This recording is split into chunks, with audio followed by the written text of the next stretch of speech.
시청자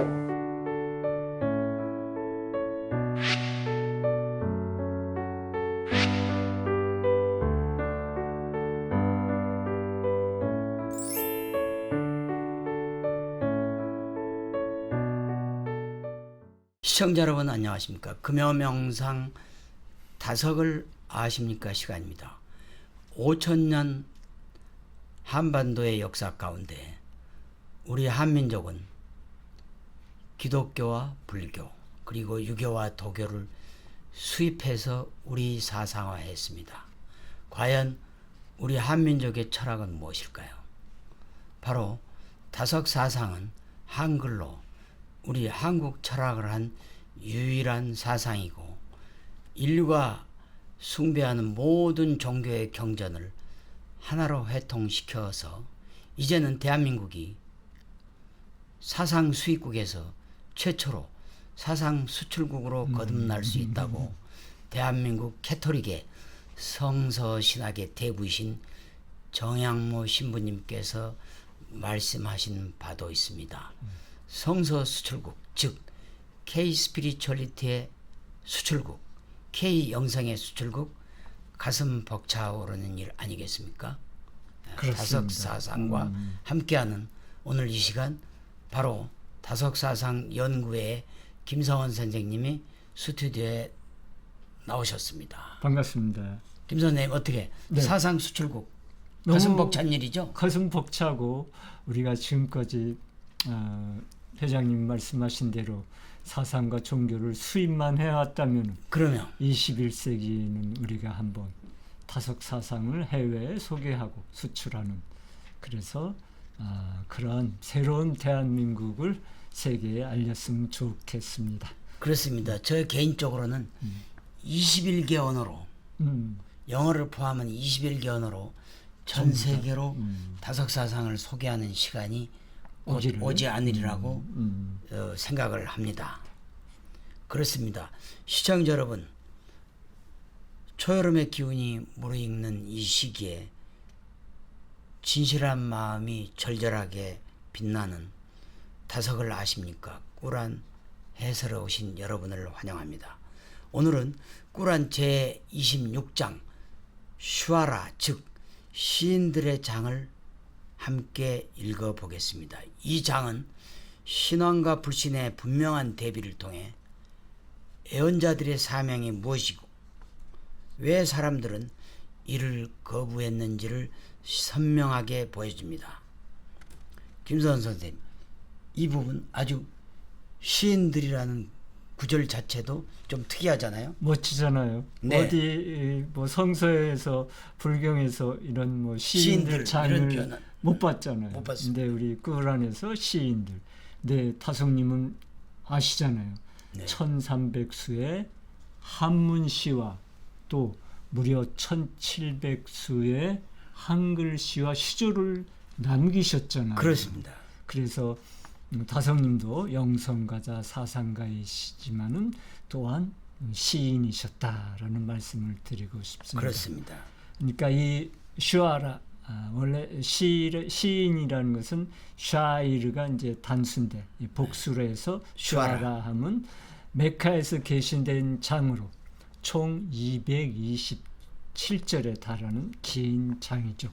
그래서 이 장에서는 이제 특히 모세와 파라오의 대결이 중심 서사로 이제 펼쳐지면서 아브라함, 이브라힘 또는 노아, 훗, 살렛, 롯 등 6명의 예언자가 등장하죠. 그래서 각기 다른 시대와 공동체에서 활동했는 이들의 이야기를 통해서 진리는 시대를 초월하여 결국 승리한다는 이 꾸란의 메시지를 강하게 전하고 있습니다. 그렇습니다. 꾸란 속에서 성경 속에도 익숙한 아브라함, 그렇습니다. 모세, 노아, 롯들 즉 애언자들의 연대기를 소개하는데 그 중에서도 가장 드라마틱한 장면인 것 같습니다. 우선 모세와 파라오의 대화부터 살펴보겠습니다. 제 29절에서 34절까지입니다. 만일 내가 나 외의 신을 섬긴다면 투옥하리라. 모세는 지팡이를 던졌고 그것은 뱀이 되었으며 손을 내미니 하얗게 되었더라. 이렇게 되어 있습니다. 네, 그러니까 이 부분은 모세가 파라오 앞에서 하나님의 권능이 무엇인가를 이제 네. 보여준 장면이죠. 네. 그리고 파라오는 모세를 단지 숙련된 마술사로 치부했지만 네. 파라오의 마술사들조차도 진리 앞에 이제 무릎을 꿇게 되는 장면입니다. 그렇습니다. 이것은 권력과 허위가 진리 앞에서 아무것도 무용지물이라는 것을 상징적으로 보여주는 장면입니다. 그렇습니다. 우리들 마음속에 아주 묵직하게 다가오는 말씀인데요. 파라오 2세 대단하지 않습니까? 그렇습니다. 우리가 네. 영화 속에서도 많이 볼 수 있는 파라오 2세는 정말 번쩍이는 금으로 장식돼 있고, 그리고 그 카리스마가 아주 당당한데 그렇습니다. 그 번쩍임이 참 빛에 의해서 무너지는 장면이라고 할 수 있겠습니다. 네. 즉 참은 소리도 없고 그리고 보이지도 않지만 끝내 살아남는 진리의 참빛이다. 그렇습니다. 예, 그렇습니다. 다음으로 읽어볼 64절에서는 아주 유명한 장면이 나옵니다. 즉 모세가 홍해를 가르는 장면이죠. 64절입니다. 너의 지팡이로 바다를 때리라 하시니 바다는 두 갈래로 갈라지고 양쪽은 산처럼 솟아오르더라. 이렇게 되어 있습니다. 네, 바로 모세가 홍해를 가르는 기적이죠. 그렇습니다. 성서에서도 거의 같게 나오고 있습니다. 그러니까 이거는 단순한 자연 현상이 아니라 우리가 신앙을 통해 두려움을 넘어선 인간과 공동체의 해방을 또 상징한다고 할 수 있습니다. 그러니까 모세가 이제 홍해를 가르면서 그 뒤를 따르던 파라오의 군대는 물에 잠기고 모세의 군중은 구원을 받게 된다는 것이죠. 그렇습니다. 초중학교 시절에 봤던 그 영화 속에 그렇습니다. 홍해가 쫙 갈라지는 그 장면이 아주 선하게 떠오릅니다. 네. 신앙은 단지 믿음이 아니라 억압을 가르는 실질적인 힘이구나 싶네요. 그야말로 기적이죠. 네, 기적. 이후에 등장하는 아브라함의 기도도 아주 인상적입니다. 86절에서 90절입니다. 저의 아버지께 관용을, 부활의 날은 재산도 자식도 소용없으며 정직한 마음으로 하나님께 나아오는 자만이 구원받는다. 이렇게 되어 있습니다. 네, 맞습니다. 그러니까 아브라함이 이제 아버지를 위한 기도를 그렇습니다. 올리죠. 아버지가 나를 주기로 했지만은 그 아버지를 이제 용서해 달라는 간절한 기도를 하지만은 예. 그 기도는 하나님이 들어주지 않았다는 것입니다. 네. 왜냐하면 신앙은 그 누구도 대신해 줄 수가 없는 것이죠. 각자의 선택이기 때문입니다. 정직한 마음, 즉 투명한 내면만이 부활의 날 유일한 구원의 조건이 된다는 점을 강조하고 있습니다. 네, 그렇습니다. 신앙이 단지 형식이나 외적인 믿음이 아니라 정직한 마음. 그렇습니다. 어린아이 같은 양심. 순수한 양심, 정심, 그런 정직한 마음이 본질이라, 이런 점을 다시 한번 되새기게 됩니다. 아버지조차 대신할 수 없는 것이 신 앞의 진심이라는 것이죠. 다음으로 26장의 마지막 부분이자 이 자매의 제목이기도 한 시인들에 대한 구절이 있습니다. 아주 인상 깊습니다. 221절에서 227절입니다.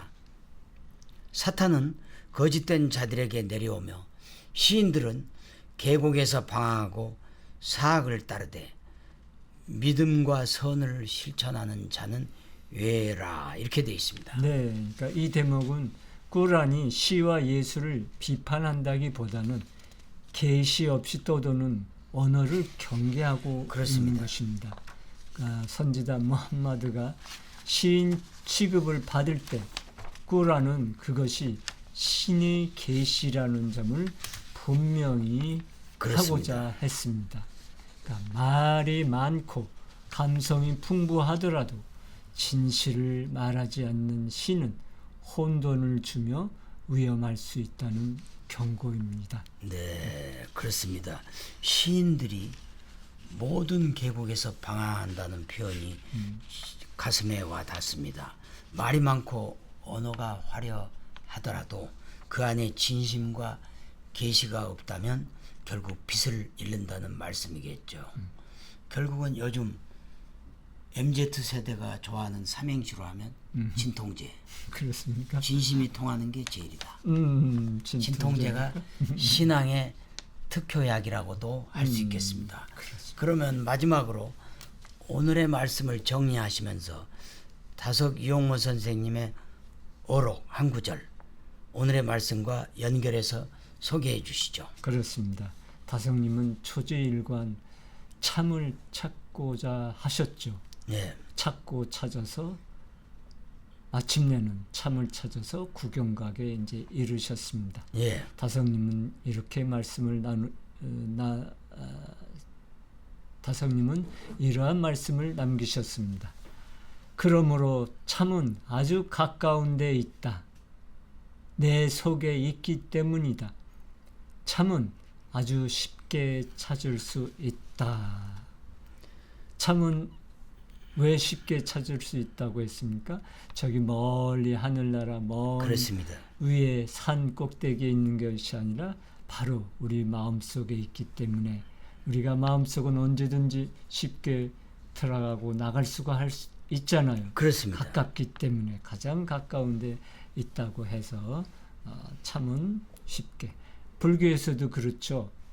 깨달음은 세수하다 코 만지기처럼 쉽다. 맞습니다. 그런 말씀도 똑같은 있듯이. 얘기죠. 예, 그러니까 그렇습니다. 우리는 멀리 갈 게 아니라 자기의 밑둥을 깊이 파고 들으면 그것이 바로 우리가 참을 향해 가는 길이라는 것을 잘 알면 좋을 것 같습니다. 네, 그래서 그렇습니다. 이 슈아라 시인들 장은 우리에게 이렇게 묻습니다. 참은 멀리 있는 것이 아니라 또 말의 화려함을 넘어 삶 속에서 조용히 빛나는 내면의 진실임을 알려줍니다. 그렇습니다. 우리 김사은 선생님의 깊이 있는 말씀 대단히 감사합니다. 시청자 여러분, 슈아라 시인들의 장을 우리들에게 마치 묻고 있는 것 같습니다. 어떻게 해요? 당신들은 말로 진실을 꾸미고 있습니까? 아니면 삶으로 진실을 살아내고 있습니까? 여러분, 말로 진실을 꾸미지 말고 우리 온몸의 삶으로 진실을 살아내야 되는 게 참 신앙인의 자세입니다. 아주 감동적인 말씀입니다. 그렇습니다. 우리 모두 자기 안에 있는 참, 그 조용한 목소리에 귀를 기울이고 침묵 속에서 더욱 빛나는 삶을 살아가기를 소망합니다. 그렇습니다. 다석 선생님 말씀으로 우리 속에 있는 밑둥으로 깊이 파고들어서 신앙의 본질, 찬 빛을 찾기를 바랍니다. 천부경에서도 삼일신고에서도 이미 자성구자 강제인의 우리 스스로의 본성 안에서 하나님의 아들을 찾아라. 그렇습니다. 이미 하나님의 아들 내재에 강제인의 있으니까. 우리 내 속에 마음속에 들어와 있다. 이런 뜻과 일목상통합니다. 시청자 여러분, 다음 회차에서는 제27장 나물 즉 개미장을 통해 그 유명한 솔로몬과 시바 여왕의 이야기 즉 지혜와 겸손에 대해서 나눠보도록 하겠습니다. 개미 솔로몬과 시바 여왕 흥미진진하지 않겠습니까? 다시 뵐 때까지 시청자 여러분께서 내면의 말씀을 따라 걷는 진실한 하루하루의 삶의 예배와 기도를 성취하시기를 충심으로 바랍니다. 대단히 감사합니다.